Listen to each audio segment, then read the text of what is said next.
Hello friends, welcome to माही हिंदी कहानियाँ channel. आज की कहानी है मेरा कान्हा खीर खाएगा पार्ट 10। अगर आपने बाकी के पार्ट्स नहीं देखे हैं तो हमारे चैनल पर जाकर देख सकते हैं। चैनल पर पहली बार आए हैं तो इसे सब्सक्राइब जरूर करें। धन्यवाद। राधा सागर की बात सुनकर उसे एक थप्पड़ मार देती है और कहती, शर्म नहीं आती तुम्हें एक शादीशुदा लड़की को प्रपोज करते हुए? शादीशुदा? यह तुम क्या कह रही हो राधा? सागर ने राधा से पूछा। हाँ, तुमने सही सुना। मैं एक शादीशुदा लड़की हूँ। मेरी शादी मेरे मोहन जी से हो चुकी है। मैं एक पतिव्रता औरत हूँ। यह सुन सागर बोला, सॉरी राधा, एक्चुअली तुम बाकी लड़कियों की तरह ही कॉलेज आती हो तो मुझे लगा कि तुम एक साधारण लड़की होगी। मेरा मतलब शादी नहीं हुई होगी। राधा गुस्से से उस दिन बिना क्लास किए ही घर चली गई। घर पहुंचते ही वह अपने कमरे में जाकर अपने कान्हा जी को डांटते हुए बोली, वाह कान्हा जी, नहीं, अब आप खुश हो ना? अरे खुश तो बहुत होंगे। एक मुसीबत खत्म नहीं होती कि दूसरी मेरे जीवन में पहले ही डाल देते। कान्हा जी, अब उस सागर को तो आप समझा ही सकते थे कि मैं एक शादीशुदा हूँ। आज राधा ने अपनी सारी गुस्सा अपने कान्हा जी पर निकाल ही दी, पर गुस्सा भी कोई ऐसा वैसा नहीं था, बल्कि बहुत ही प्यारा था। आज तो कान्हा जी भी यह सोच सोच कर मुस्कुरा रहे होंगे कि आज मेरे भक्त के सब्र का बांध टूट गया या फिर पारा हाई हो गया। खैर, जब राधा का गुस्सा शांत हुआ तब उसने खाना खाया। खाना खाने के बाद वह मोहन से कहती, मोहन जी, अब मेरे दूसरे साल की परीक्षा भी आ रही है, तो मैं बस इतना चाहती हूँ कि आप मुझे स्कूटी ला दो। 1 मिनट राधा जी, स्कूटी का एग्जाम से क्या लेना देना? कहीं नकल के इरादे में तो नहीं? कहकर मोहन हंसने लगा। राधा बोली, मोहन जी, पहले मेरी बात तो सुन लीजिए। मैं स्कूटी इस वजह से चाहती हूँ क्योंकि अब मेरी रोज एक्स्ट्रा क्लासेस स्टार्ट होने वाली है, जिससे मुझे रात में आने में देर हो जाएगी। राधा जी, तो मैं आपको लेने आ जाऊँगा। स्कूटी की क्या ज़रूरत है? नहीं मोहन जी, मैं एक आत्मनिर्भर लड़की हूँ, मैं खुद आ जाऊँगी। मोहन बोला, ठीक है राधा जी, कल आप मेरे साथ चलना और अपने मन पसंद की स्कूटी खरीद लेना। थैंक यू मोहन जी, कहकर राधा मोहन को गले लगा लेती।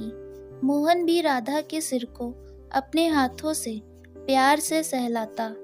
अगले दिन राधा की स्कूटी भी आ गई, पर संयोग से जिस दिन राधा की स्कूटी घर आई उसी दिन हेमलता ने अवंती को भी घर बुला लिया।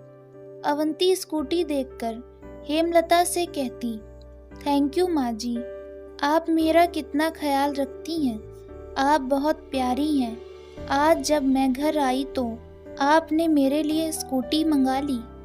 ऐसा सुन राधा बोली, 1 मिनट दीदी, पूरी बात तो सुन लीजिए। यह स्कूटी मेरी है, मैं मोहन जी के साथ इसे लेकर आई हूँ। मेरी प्यारी देवरानी जी, तुम्हारे लाने से यह स्कूटी तुम्हारी नहीं हो जाएगी। सासू माँ ने मेरे लिए मंगाया है। भाभी, राधा यह स्कूटी कॉलेज आने जाने के लिए लाई है। उसकी अब एक्स्ट्रा क्लास जो शुरू होने वाली है। कहकर मोहन राधा के हाथों से स्कूटी की आरती व तिलक करवा देता। अवंती स्कूटी देखकर जल गई और कमरे में पहुंचते ही सौरभ से कहती, ये क्या बात हुई? छोटी बहू को स्कूटी और बड़ी बहू को उसका क्या? मुझे भी स्कूटी चाहिए हर हाल में, नहीं तो। अरे अवंती मैडम जी, शांत हो जाइए। आप स्कूटी की बात कर रही हैं, मैं तो आपके लिए डायमंड रिंग लाना चाहता हूँ। सौरभ अवंती से कहकर वहां से चला जाता। अवंती मन ही मन कहती, सौरभ जी, आप कितने बुद्धू हैं। जो मज़ा स्कूटी में है वो डायमंड रिंग में कहाँ। अगर मुझे स्कूटी नहीं आ सकती तो मैं तुम्हें भी स्कूटी से नहीं जाने दूंगी राधा। अब देखो मैं क्या करती हूँ। अगले दिन राधा के कॉलेज जाने से पहले अवंती ने राधा की स्कूटी का ब्रेक फेल कर दिया और मुस्कुराते हुए अंदर चली गई।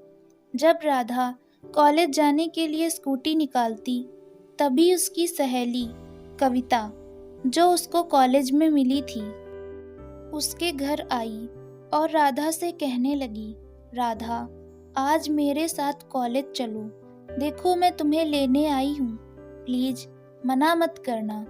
ना चाहते हुए भी राधा मना नहीं कर पाई, इसलिए वह कविता के साथ कॉलेज चली गई। अवंती का प्लान आज फेल हो गया। वह मन ही मन कहती, आज तो तुम बच गई राधा, पर कल तो तुम जरूर जाओगी स्कूटी लेकर। अवंती मैडम को कौन समझाता, जाको राखे साइया, मार सके ना कोई, बाल भी बाका कर ना सके, चाहे जग जितनो बैरी होए। जिसके सर पर कान्हा जी का आशीर्वाद हो, उसका कोई भी बाल भी बाका कैसे कर सकता है।